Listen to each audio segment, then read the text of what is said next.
hémicycles. Monsieur Sanchez pour 4 minutes. Madame la Présidente, mes chers collègues, nous restons encore étonnés que certains ici, dans ces hémicycles, puissent contester le bien fondé, l'existence même de la politique de la ville en stigmatisant une population. Ne mettre en évidence que ces échecs ou l'accuser d'être dispensieuse et gaspilleuse réduit la pensée politique à des chimères populistes dont les auteurs n'ont d'autre dessein que de nous faire subir la loi du mensonge triomphant. À ce procès de la politique de la ville s'ajoute désormais la mise en concurrence avec une France périphérique qui serait moins bien traitée que les banlieues des grandes métropoles et qui se confond pour partie avec une ruralité confrontée au dépeuplement, à la perte des services publics et de ses activités économiques. La politique de la ville est présentée comme un échec car elle n'est pas parvenue à normaliser les quartiers prioritaires. Mais est-elle seule responsable et est-ce son seul objectif?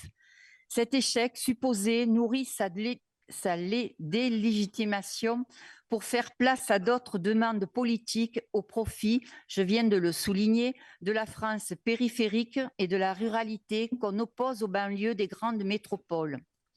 Pour autant, en remplaçant cette politique dans le temps long, en reconnaissant les quartiers populaires comme des sas ou des tremplins et en déconstruisant certaines idées reçues sur leur contribution à l'économie du pays, de la région et des territoires, il est possible de changer de regard sur ces quartiers prioritaires et donc sur la politique de la ville. Il est important de prendre en compte que depuis 25 ans environ, la politique de la ville s'est essentiellement focalisée sur la résorption d'écarts territoriaux plutôt que de ses habitants. L'accent a été porté sur les bâtiments et non sur les habitants. La feuille de route régionale que nous proposons aujourd'hui est celle d'un soutien aux habitants des 108 quartiers prioritaires recensés en Occitanie. Les habitants, les élus, nos partenaires alertent sur l'urgence sociale dans laquelle se trouvent les habitants des quartiers populaires et de la défaillance de l'État.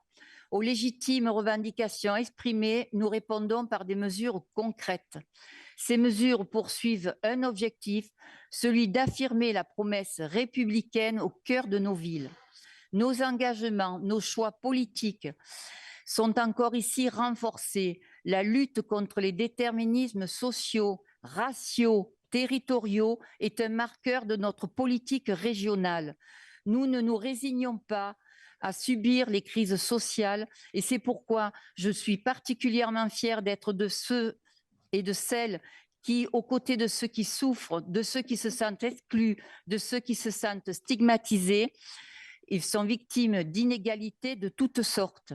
Nous portons une politique qui tient parole. Nous la portons aux côtés des collectivités locales, des élus de terrain, des associations dont les bénévoles et les professionnels jouent un rôle irremplaçable, non seulement dans l'amélioration de la vie quotidienne de nos concitoyens, mais plus encore dans la diffusion des valeurs de la République et nous la portons avec les habitants. L'action publique telle que nous la concevons et telle que nous la portons, ce sont des actes au service de nos territoires, au service des villes, des quartiers, au service d'abord de nos concitoyens, ceux qui y vivent et ceux qui aspirent à s'y épanouir au service de la République. Alors oui, l'État doit prendre toute la vraie mesure des besoins de ces territoires, notamment en matière de logements sociaux.